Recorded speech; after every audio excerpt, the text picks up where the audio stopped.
So in the previous videos, we've made sure that we are loading these two modules. So next, we're over here. It says, now there are different ways to actually forward requests for .php files to this module. This module being mod proxy FCGI.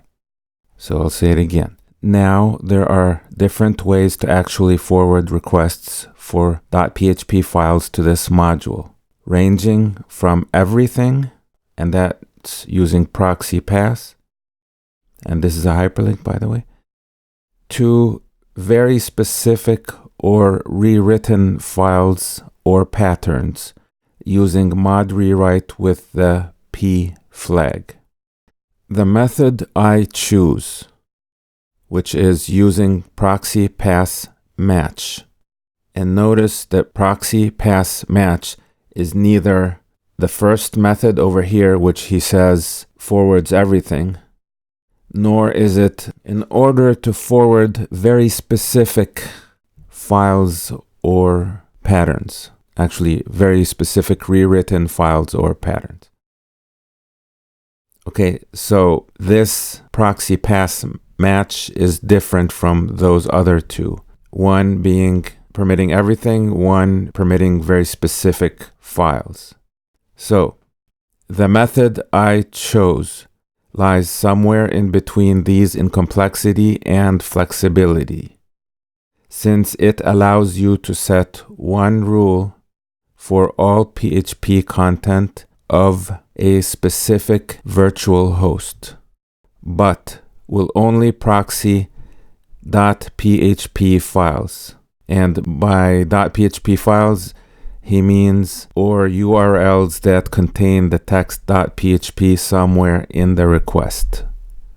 And next he presents a TCP socket approach and a Unix domain socket approach. And then after that, he has some examples that I would like to use at least to test to see if fastCGI PHP is really working on my system, because I've read ahead and I know that this example here would not work unless fastCGI was working. So what I'm going to try to do right now is I'm going to try to go through this material without actually implementing it until I get here, and then I'm going to try this example, and then I will go back and reread this and try to implement it or see which parts of it would be useful for me to implement in my app. So there's a TCP socket approach and a Unix domain socket approach. I believe the approach that I will ultimately use will be the TCP socket approach, and there is a reason for that. This approach here is not as flexible, as you can tell by this statement. It says, note that with this approach, the captured request URI $1 is not passed after the path. Okay, that'll make sense a little bit later after we go over this thing from the very beginning. Okay, so we should focus on the TCP socket approach. It says, edit the configuration for a vhost of your choice and add the following line to it. Okay, I am going to be editing the vhost in my development environment. My Apache in the development environment, although I have several projects, there's only one vhost file. So I'm going to be editing that one. In production, I will probably be editing the vhost file for my main app. There are two directives here, proxy pass match and directory index. Okay, so we'll start with the first one, proxy pass match, and then it specifies what I think of as a regular expression. This regular expression targets, and I'll use the URL up here as an example, targets this part of the URL. So the command basically in general says, if you find in this part of the URL this pattern.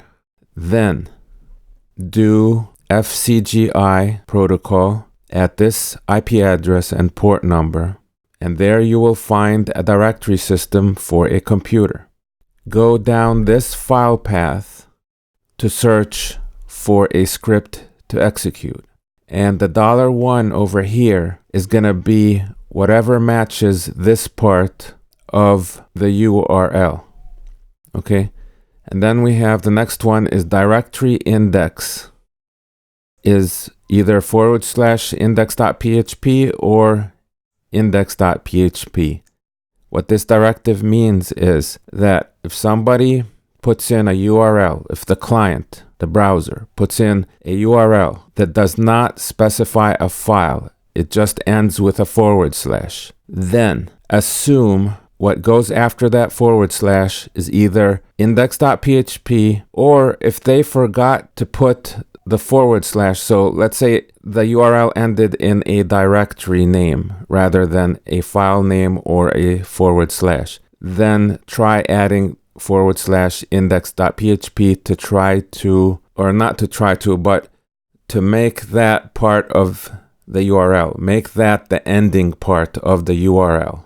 Okay, now this part over here is going to explain everything that I tried to talk about in general terms. So whatever was not clear the first time I explained this, maybe after we go through this part, it'll become clear.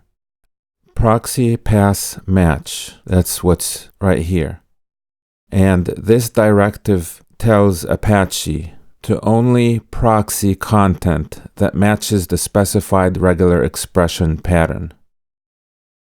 In this case, that regular expression pattern is this. Okay, I'm going to jump ahead and give a little insight because I've read ahead and I know a little thing or two.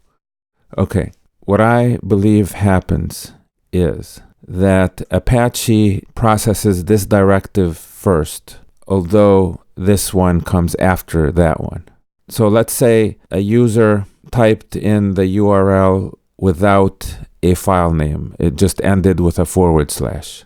What Apache would do is it would try appending both of either this one first and then the other one first. So it passes both versions of the URL, and those get processed next according to this directive, which basically says if this regular expression pattern appears in a URL, then you need to do fast CGI. If it doesn't match this, then just go ahead and Apache will process it as it normally would. So if it's a static page, it would load it statically. If it's a PHP dynamic script, then it would process it using the regular PHP instead of the fast CGI PHP. Okay, so that's proxy pass match. Okay, so next, how do we interpret this regular expression? According to this page, it's interpreted as from the document root onwards, match everything ending in .php. Okay, this right here means the beginning. And for Apache, the beginning, and again, I'll use this as an example, the beginning is everything after the domain name. So this is the beginning right here. Okay, so from the beginning, there should be a /. Okay, that's this /. After that, there's going to be an expression. And by the way, the reason that this expression right here is different from any other expression in this expression is that we're going to use this part as $1 right here, $1. Okay, $1. That's why there are braces around this part of the expression. Okay, so what's $*? $*, I believe that means any number of characters. They could be any characters, but there's got to be at least one character. Next, we have the \dot. The \dot is escaping the dot. So instead of this dot meaning the same thing as this dot, this one means an actual dot. So we are matching .php right here. Okay. After that, there is a sub-expression because there's the brackets again. And that means that this is optional. And the fact that it has brackets around it, I guess that would mean if there was $2, just like there's $1, then this part would become the value of $2. Okay? And then there's a question mark. I believe that means that this part over here can repeat as many times as it wants to. So this is like a repeating pattern. Okay, then there's the $sign. The $sign does the same thing that the caret does, except the dollar matches the end and the caret matches the beginning. So up here, the dollar would be the end, so right after the 4, and the caret, as I've said, is right here. It's actually in between the G and the /. So this marks the beginning, this marks the end. I found out that the question mark means that the previous token is optional. So this means that, okay, the token is whatever in between these two brackets, and that is an optional thing to match. So if there's nothing that matches this, it's okay. And if there's something that matches this, that's okay too. So let me read this uninterrupted all the way up to almost this point. From the document root onwards. By the way, when it says from the document root onwards, it means the Apache document root for the virtual host. So it's talking about that path in the file system.